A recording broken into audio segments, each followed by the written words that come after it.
शिवाय गुरवे नमः। शिवाय गुरवे नमः। शिवाय गुरवे नमः। शिवाय गुरवे नमः। సత్యవ్రత అయిన అమ్మ బహురూప. ఆవిడే బ్రహ్మ జనని అన్న, బ్రహ్మాణి అన్న, అనేక పేర్లు. ఎలా ఒక జీవుడిగా అంటే పరిమితికి లోబడిన మీకే అమ్మ, అక్క, చెల్లి ఇలా ఇవన్నీ పేర్లే మీవి. బంధుత్వం అనేది పక్కన పెట్టేయండి. మరి దేవుడు అంటే కూడా బంధుత్వమే కదా. కాబట్టి ఇక్కడ ఇదో రకమైన బంధుత్వం, అనేక రూపాలు మీకు కూడా. మరి అంతటా వ్యాపించే శక్తి, అంతటా వ్యాపించి ఉన్న ఆ పరబ్రహ్మముకి లిమిటేషన్ ఏమున్నది? అందుకని బహురూప, సృష్టి స్థితి లయలు అన్ని కూడా చేస్తూ ఆ బహురూపముగానే. సరే, ఇలా ఉన్న ఆవిడ బుధార్చిత. బుధులు అంటే మామూలుగా మనకు తెలిసిన వాళ్ళు బుద్ధి ఉన్నవాళ్ళు, అంటే జ్ఞాన సంపద అని అర్థం. అద్వైత పరిభాషలో పండితుడు అంటే ఎవరో అని కృష్ణ పరమాత్మ చెప్పాడు. నన్ను గురించి తెలుసుకున్నవాడే పండితుడు తప్ప ఈ బాహ్య ప్రపంచంలో వాడు 10 డిగ్రీలు సంపాదించినా అవన్నీ కూడా వేస్టే అన్నాడు ఆయన. దానివల్ల పెద్ద ఉపయోగం ఏం లేదు వాడికి అని. అది మనకి తెలిసిందే. ప్రతివాడు అంటే ఎన్ని డిగ్రీలున్నా ఆ డిగ్రీల వల్ల వాడు సంపాదించి తీరుతాడని లేదు. మళ్ళీ అకార్డింగ్ టు కర్మే ఉంటుంది. ఒక డాక్టర్ గా సక్సెస్ అవ్వాలన్నా, ఒక సంగీతంలో అయినా, ఎక్కడైనా సరే వాడి సక్సెస్ కి కేవలం వాడి యొక్క తెలివితేటలు ఒక్కటే ఉండవు. అంటారు కదా, అదృష్టం కూడా ఉండాలి. ఆ అదృష్టం అంటేనే అనుగ్రహం. అంటే పోనీ కర్మ అనుకుందాం. నీకు పూర్వజన్మలో ఏదైనా మంచి కర్మ ఉంటే ఈ జన్మలో నువ్వు సంపాదిస్తావు. అన్ని రకరకాల, కేవలం డబ్బు గురించే మాట్లాడటం లేదు, ఏదైనా సరే.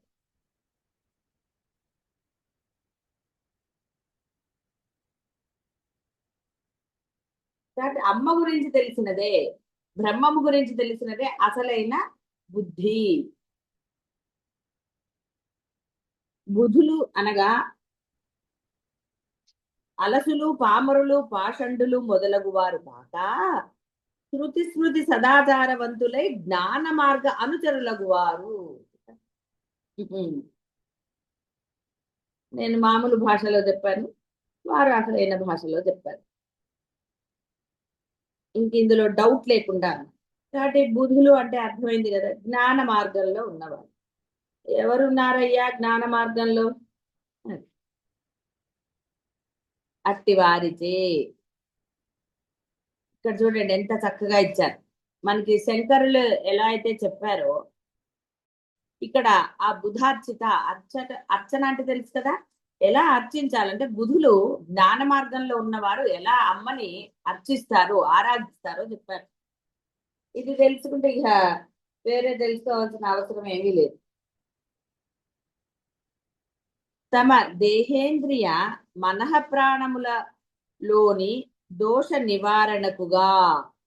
చూసారా, దేహ ఇంద్రియ మనః ప్రాణములలోని, శ్వాస కూడా అదే. ప్రాణము అంటే మళ్ళీ మీరు అదేమిటండి ప్రాణం కూడా చెప్పారని. మీ శ్వాస చూడండి, ఆవేశం, ఈర్ష్యాసూయలు ఉన్నప్పుడు ఒకలాగా, ప్రశాంతంగా ఉన్నప్పుడు ఒకలాగా ఉంటూ ఉంటుంది కదా. అందుకని దేహ ఇంద్రియ మనః ప్రాణము, మనసా వాచ కర్మణ అని చెప్పట్లేదు. అది పరమేశ్వరికి ఆసనాన్ని సమర్పిస్తారట. తమ వాక్ ఇంద్రియ దోష నివారణకు, చూడండి ఒక్కొక్క దోష నివారణకి అమ్మకి ఏమి సమర్పించాలో చెప్తున్నారు. వాగింద్రియ దోష నివారణకు. మరి మాటలతో ఎంతమందిని హింసిస్తారండి, దూషిస్తారు, అపనిందలు వేస్తారు. గురుదోష మరి అది ఎంతటి దోషం అండి? దైవాన్ని దూషిస్తారు, ఏ సందేహమే లేదు. అలా పెద్దలని ఇలా రకరకాలుగా ఎన్నో ఈ వాక్కుతో మీరు చేసే దోషాలు, దాని నివారణకి స్వాగతము అంటే ఇక్కడ అర్థము రామ్మాన్ కాదు, ఆ అమ్మని మీ హృదయంలో ఆహ్వానించటం. ఆసనం వేసి, మామూలుగా కూడా బాహ్య పూజల్లో అదే ఉంటుంది. ఆసనం లేకుండా వాళ్ళని పిలిచేలాగా ముందు ఆసనాన్ని రెడీ చేయాలి. ఇంటికి ఎవరైనా వస్తున్నారు అనుకోండి, పెద్దవాళ్ళు, గురువులు, దైవం, ఇలా ఎవరైనా మన వస్తున్నారంటే ఏం చేస్తారు? ముందు వారికి ఏ ఎక్కడ కూర్చోబెట్టాలి అన్న ఉన్నత ఆసనము, అది బాగుందా లేదా అని వాటి యొక్క అన్ని చూస్తారు. కాబట్టి ఆ స్వాగతము అంటే ఆ మనస్ఫూర్తిగా ఆహ్వానించడం. ఇంటికి ఎవరినైనా మీరు ఆహ్వానించేటప్పుడు మొహంలో నవ్వుంటే కదండి అది సంతోషం. యాక్షన్కిను దొంగ నవ్వులకి వాటికి తేడా తెలియకుండా ఉంటుందా? కాబట్టి స్వాగతము అంటే నువ్వు ఆ మనఃపూర్వకంగా ఆవిడని నీ మనసులోకి ఆహ్వానించటం. తమ హస్తేంద్రియ దోష నివారణకు అర్ఘ్యాన్ని ఇవ్వాలి. హస్తంతో కదా అర్ఘ్యము అంటే తెలుసు కదా, నీరు. ముందు చేతులు కడుక్కోవడానికి, వాటన్నిటికీ కాళ్ళు కూడా కడుగుతారు. లోపల కూర్చోబెట్టి కడగాలి కాళ్ళు, నిల్చోబెట్టి కడగటం కాదు. కాబట్టి అర్ఘ్యం ఇవ్వాలి. ఆ అర్ఘ్యం ఇవ్వడానికి అంటే చేతులతో చేసిన దోషాలు ఎన్నో ఉంటాయి కదండి. దొంగతనాలు, అవతల వారిని కొట్టడం అనండి, అంటే చేతితో చేసే దోషాలండి ఎన్నో రకాలు. హత్యలు, జీవాలని హింస చేస్తారు కదండి పాపం. ఎయ్యి నివారణకి అర్ఘ్యము, పాద ఇంద్రియ దోష నివారణకు పాద్యము, కాళ్ళు కడగాలి భక్తిపూర్వకంగా. ఒక చేత్తో ఎప్పుడు కడగరాదు, రెండు చేతులతో కడగాలి. అది పాదంని మనం ప్రక్షాళన అంటే పాద్యం ఇవ్వటం అంటే అది అర్థం.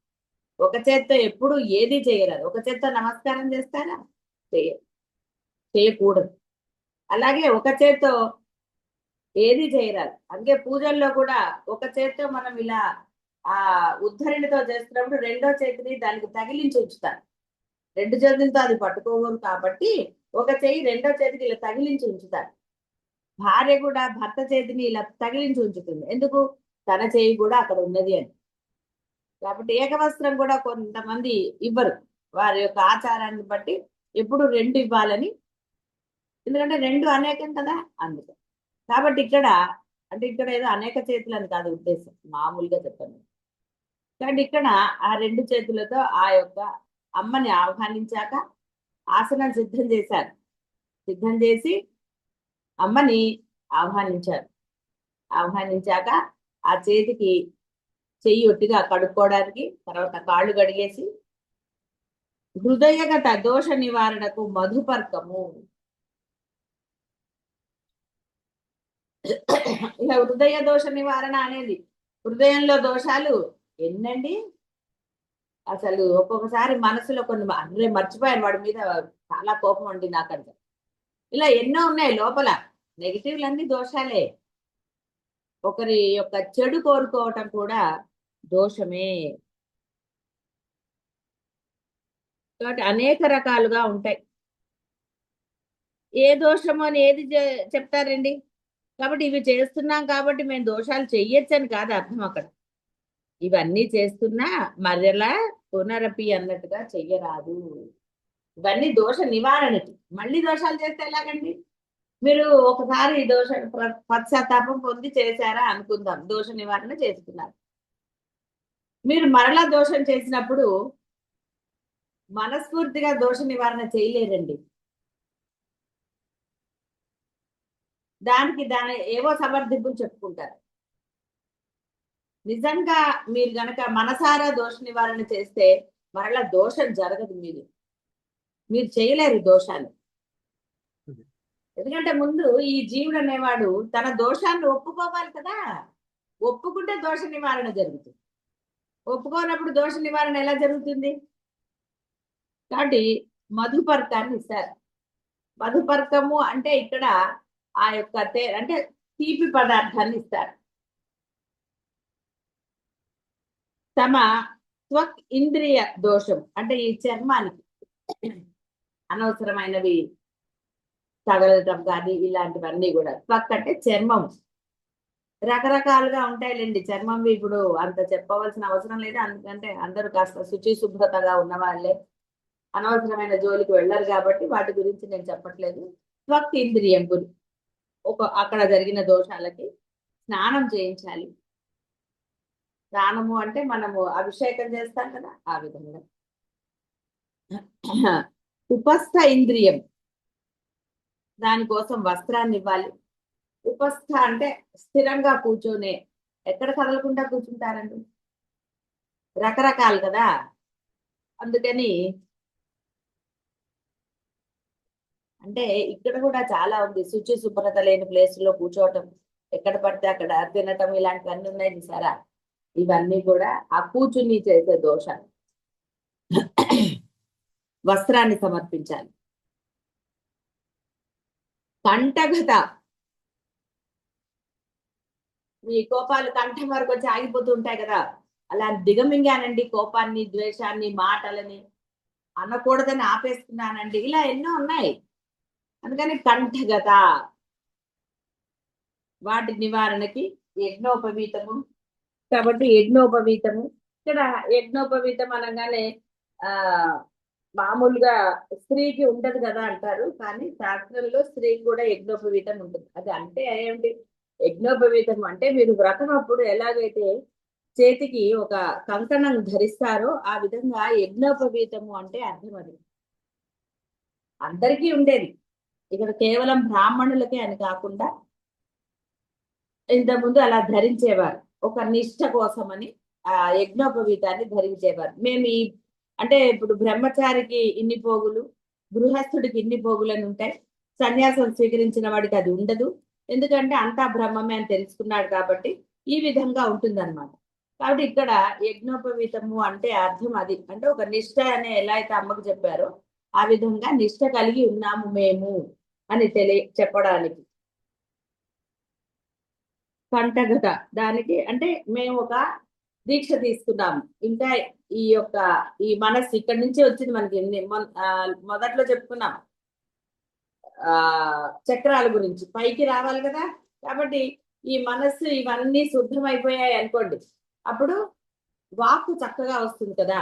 అందుకని మేము ఈ యొక్క వాక్ ఇంద్రియాన్ని నిష్ఠగా ఉంచుకుంటున్నాం. ఎవరి పట్ల మాకు ద్వేషం లేదు, ఎవరిని కూడా మేము కించపరచము. అది ఎవరైనా సరేనండి, సందర్భాన్ని బట్టి కోపట్టం అనేది ఉంది, కానీ అందరినీ ఉపాధిగతంగా గౌరవించమని కృష్ణ పరమాత్మ కూడా చెప్పాడు. గౌరవించమనే చెప్పాడు తప్ప వారిని నిరసించమని కానీ వారిని అసహించుకోమని కానీ ఏది చెప్పలేదు. బాగా గుర్తుపెట్టుకోండి, ఇంట్లో బాలేని వాళ్ళు ఇంకోటో ఎవరినైనా సరే మీరు వారిని ఏదో ఒక్కొక్క సందర్భంలో విసుగు రావచ్చేమో, కానీ అది క్షణిక మాత్రంగానే ఉండాలి తప్ప ఆ విసుక్కోవటం కానీ ఇంకోటి కానీ ఎప్పుడు ఎట్టి పరిస్థితుల్లో చేయకండి, అవన్నీ దోషాలు. కాబట్టి ఈ కంఠగత దానికి యజ్ఞోపేత అంటే ఒక వ్రతం తీసుకున్నాం, ఎవరిని మేము ఇది చెయ్యము అని అనుకోవటం. ఘ్రాణేంద్రియం, దానికి గంధాన్ని సమర్పించాలి. ఏమంటే అవి పీల్చేసి, సరే రకరకాల ఘ్రాణేంద్రియాలు తెలుసు కదా, సెంట్లు గట్రాలు ఏవేవో అనవసరమైనవి వాసన చూస్తారు కదండి, తినే పదార్థాలకి, పూసుకునే పదార్థాలకి, వాటికి వీటికి, ఇవి ఇలాంటి రకరకాల దోషాలు జరుగుతూ ఉంటాయి. అదేమిటంటే పీల్చడం కూడా దోషం అంటే దోషమే. ఎన్ని ఉంటాయంటే, మీరు ఈ పాలు కానివ్వండి, లేదా మీరు పెద్దవాళ్ళకు పెట్టే అంటే దైవానికి పెట్టే నైవేద్యము, గురువులు కానీ ఇంటికి ఎవరన్నా పెద్దవారు వచ్చినప్పుడు రుచి చూసి పెడతారు చూసారా, వాసన రుచి చూస్తారు, అది దోషం అండి. ఆఖరికి పాల మీద తొరకకి ఉప్పను ఊదుతారు చూసారా, అది కూడా దోషమే. మీరు అనుకోవచ్చు ఆ తుప్పరేం పడదండి అని, చాలా దోషం. ఆ స్పూన్ తోటో గరిటెతోటి తీయాలి, లేకపోతే వడబోయాలి, అంతే తప్ప మీరు దాన్ని వాసన చూసినా ఏం ఇట్లా వాసన చూసి పెట్టడం అనేది దోషం, ఘ్రాణేంద్రియ దోషం. ఏది వాసన చూడడానికి లేదు. అలా ఎలాగండి అంటే, నువ్వు నిజంగా ఫ్రెష్దో స్వచ్ఛమైనదో తెచ్చినప్పుడు వాసన చూడాల్సిన అవసరం ఉందా?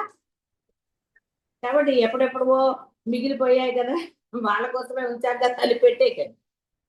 దోషం వల్ల అవుతుంది.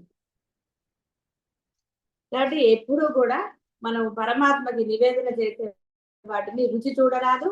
నువ్వు మనస్ఫూర్తిగా స్మరణ చేస్తూ ఉన్నప్పుడు దోషం జరగదు. కాబట్టి ఆ రుచి చూడటం అని కానీ వాసన చూడటం అనేది కానీ ఎప్పుడూ చేయరు. గంధాన్ని ఇస్తాం అప్పుడు.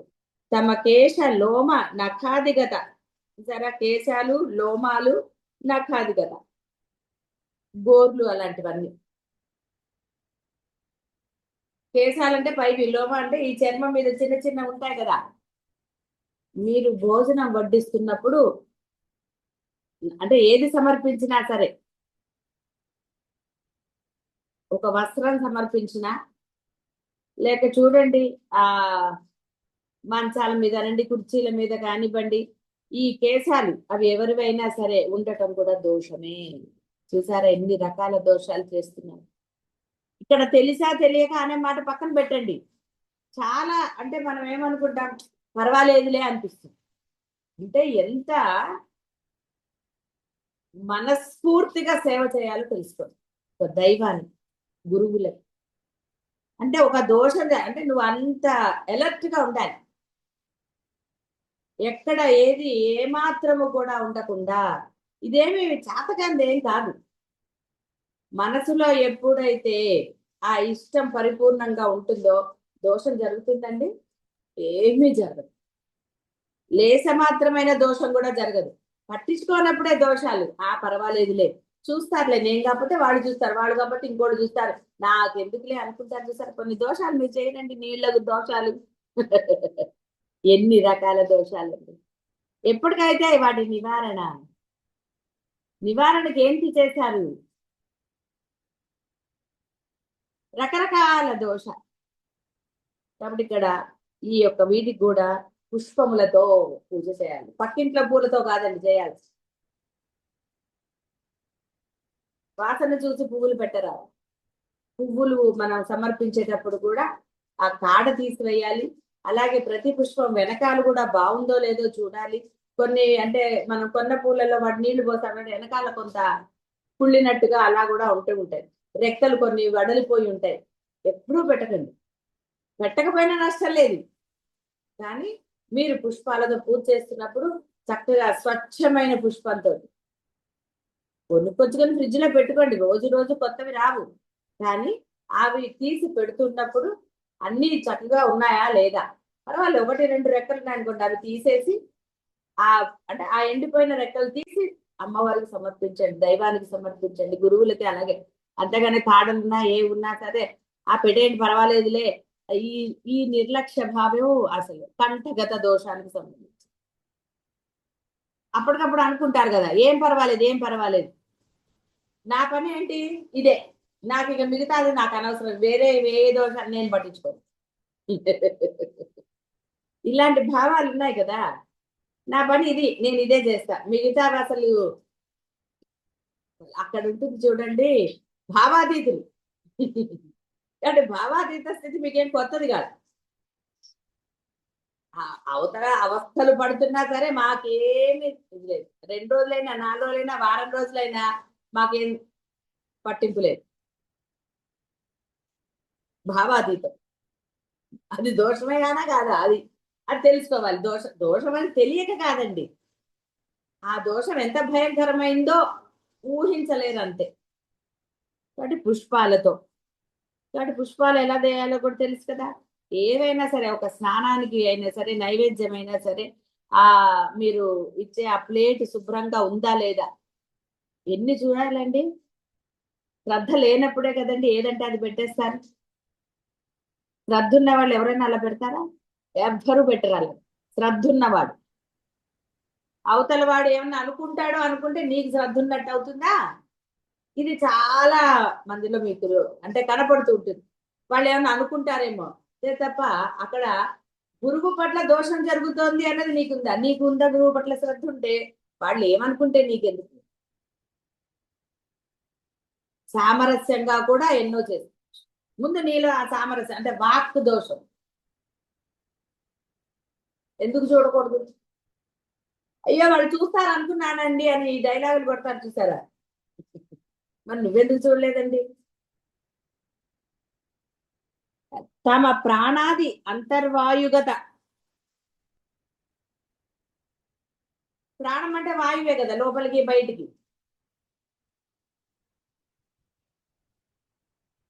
లోపలికి పీల్చడం, ఇంకా చెప్పుకోలేదు, ద్వేషాలు కోపాలు అంతర్గత అనంగా అంటే మీ భావనలు లోపలికి. అబ్బా అంటారు కదా, ఇంత భయంకరమైన అంటే లోపలికి ఏం తీసుకుంటున్నాడు? చెడు భావాన్ని తీసుకుంటున్నాడు. వాడు ఎలాంటి వాడైతే నీకెందుకు? అవి తలుచుకోవాల్సిన అవసరం ఏముంది? కాబట్టి ఇక్కడ ప్రాణాది అంతర్వాయుగత, హాయిగా తీసుకో ఊపిరి. అందుకే ఇక్కడ ప్రాణాయామాలు కూడా చెప్పబడతాయి. ఎందుకంటే మీరు ప్రాణాయామం ఇష్టం వచ్చినట్టుగా చేయకూడదండి. చాలా మంది ప్రాణాయామం ఆరోగ్యానికి చాలా మంచిదని చేస్తారు. ప్రాణాయామం ఎట్లా అంటే అలా చేస్తే లేనిపోని రోగాలు వస్తాయి. అంటే వాయువుని ఎంతగా తీసుకోవాలో అంతగానే తీసుకోవాలి, అంతగానే వదలాలి. ఆ యొక్క ఆ ప్రణవానికి అది అసలు. కానీ అది కరెక్ట్ గా బోధించే గురువులు ఎక్కడున్నారు?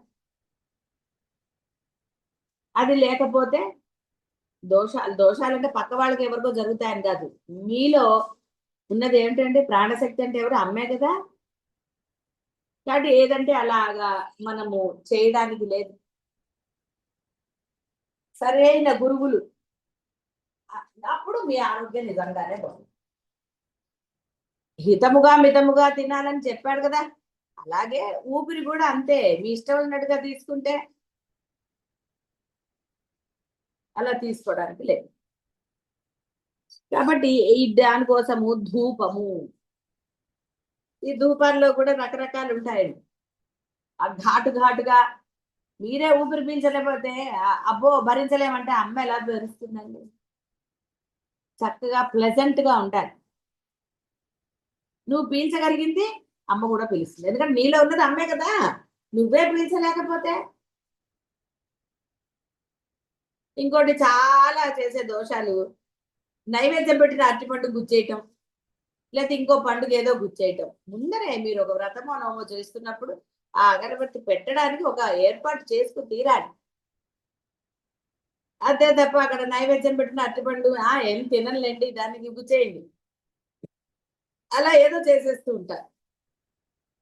అది ఒట్టిగా చెప్పాను, అది దోషమే, అందులో ఏం సందేహం లేదు.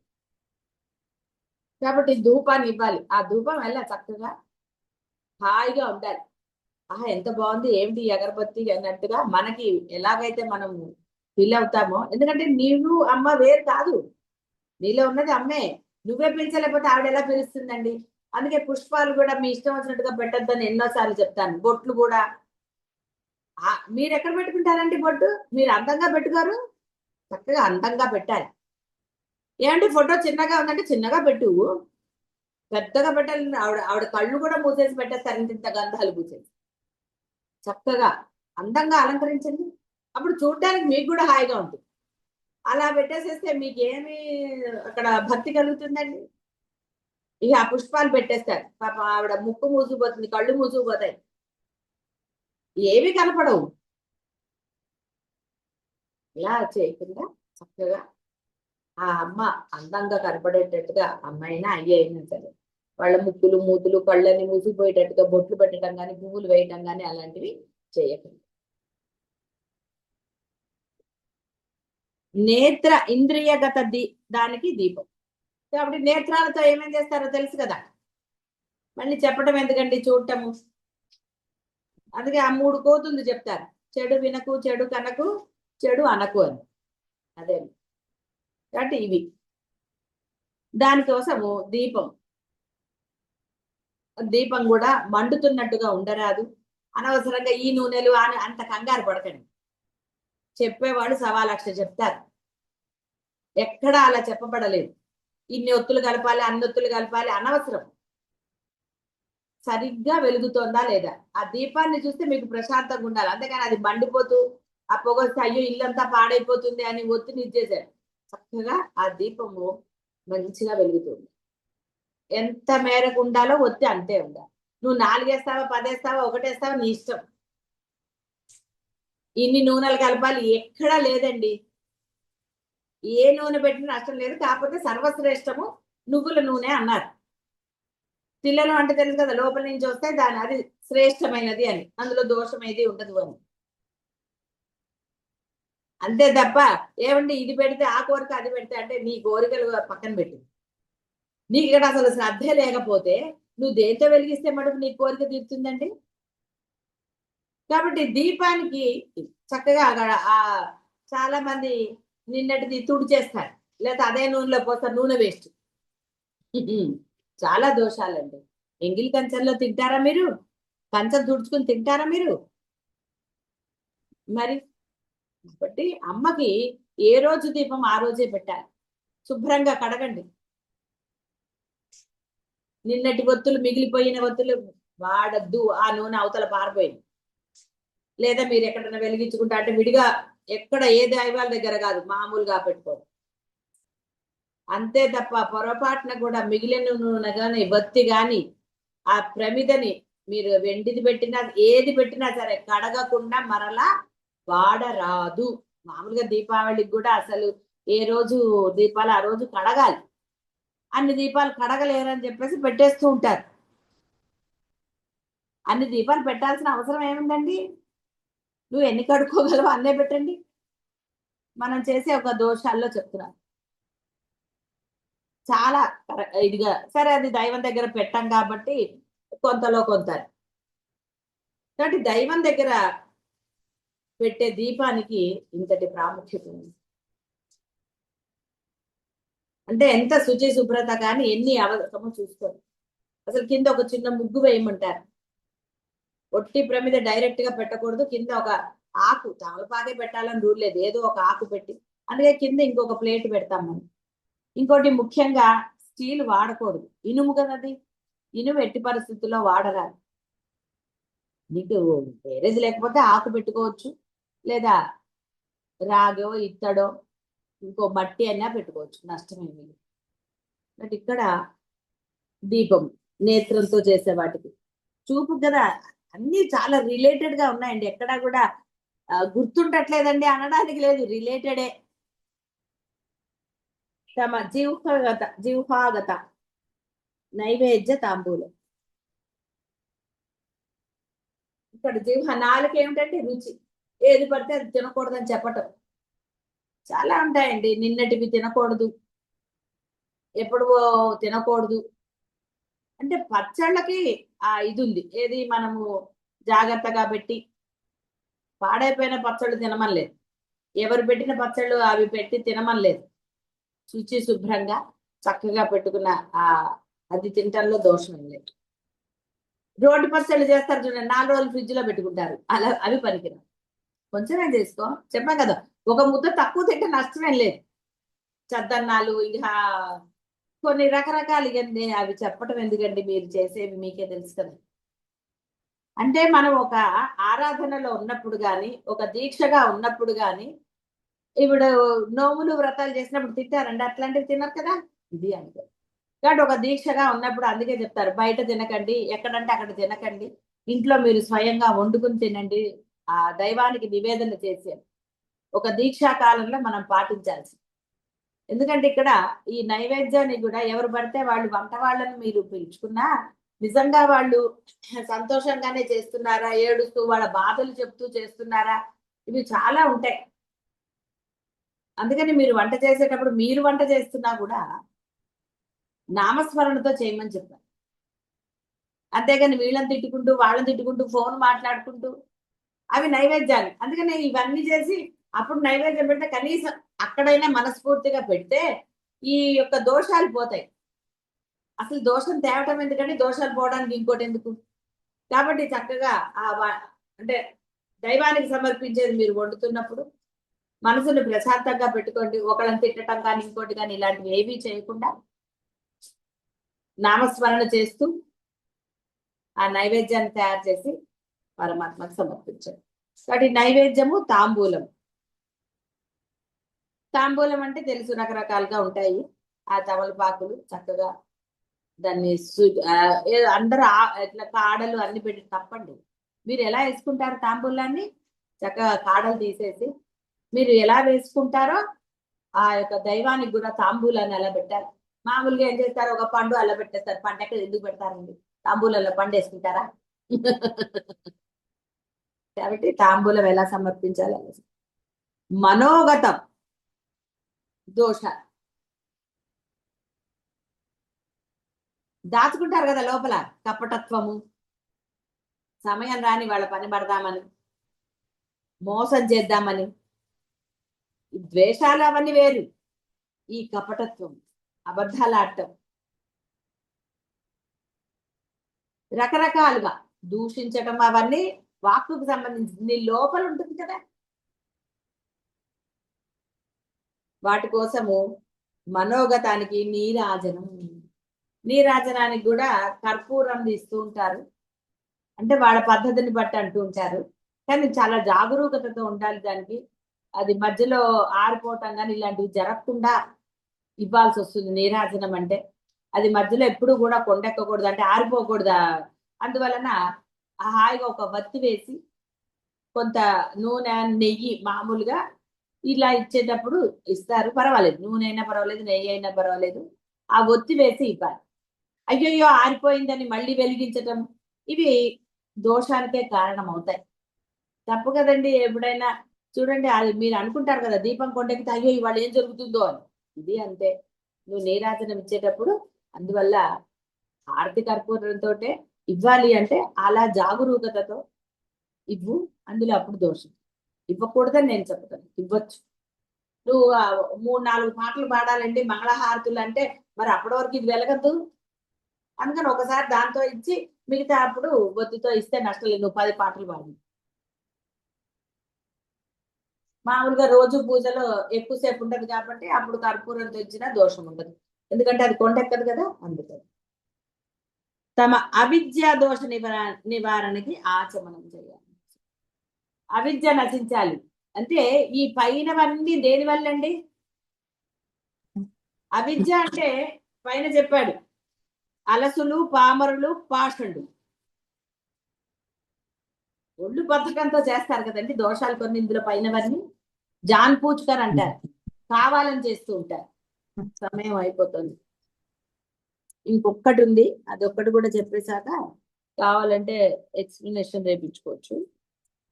కాబట్టి ఇక్కడ అవిద్య అంటే అది బద్ధకంతో ఆవలిస్తూ, స్తోత్రం చదివేటప్పుడు ఆవలిస్తారు, నిద్రపోతారు, ఇష్టం వచ్చినట్టుగా దిక్కులు చూస్తారు, ఈ పైనవన్నీ సమర్పించే దాని పట్ల లోభత్వం,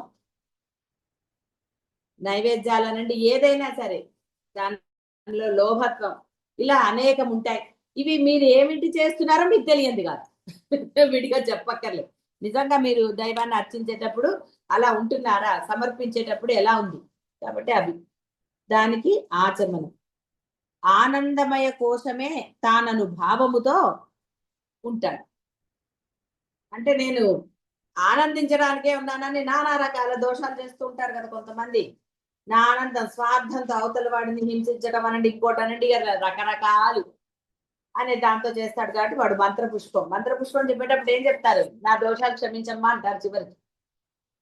ఇన్ని చేశాను, వాటన్నిటిని క్షమించమని. కాబట్టి ఇక్కడ మనం గ్రహించవలసింది ఏంటి అంటే, అసలు దోషమే చేయకపోతే గొడవే లేదుగా. సమయం అయింది కాబట్టి ఇక్కడికి ఆపేస్తున్నా. కాబట్టి దైవాన్ని ఆరాధించే వాళ్ళు అంటే కేవలం మేము ఇప్పుడు చేయటం లేదండి అని అంటే, నువ్వు దైవాన్ని చేయకపోతే గురువునన్నా ఆరాధించాలి కదా, బ్రహ్మన్నన్నా ఆరాధించాలి. బ్రహ్మకి రూపం లేదు కాబట్టి రూపం లేకపోయినా సమర్పించిస్తా. నువ్వు లోపలేస్తున్నావు, ఆహుతులు అని చెప్పట్లేదు, జపో జల్ప శిల్పం అని మళ్ళీ. కాబట్టి ఏది చేసినా కూడా ఇక్కడ వేరేగా ఎవరు లేరు. బ్రహ్మము అంటే నీవే, నీ లోపల ఉన్నది ఆ బ్రహ్మమే. నీ చూసే శక్తి అనండి, మాట్లాడే శక్తి అనండి, వాసన పీల్చే శక్తి, ఇవన్నీ. కాబట్టి నీవు ఏది గ్రహించినా కూడా ఆహుతులుగా అని చెప్తున్నారు కదా, ఆ విధంగా నీవు తినేవి శుచి శుభ్రతతో ఉండాలి.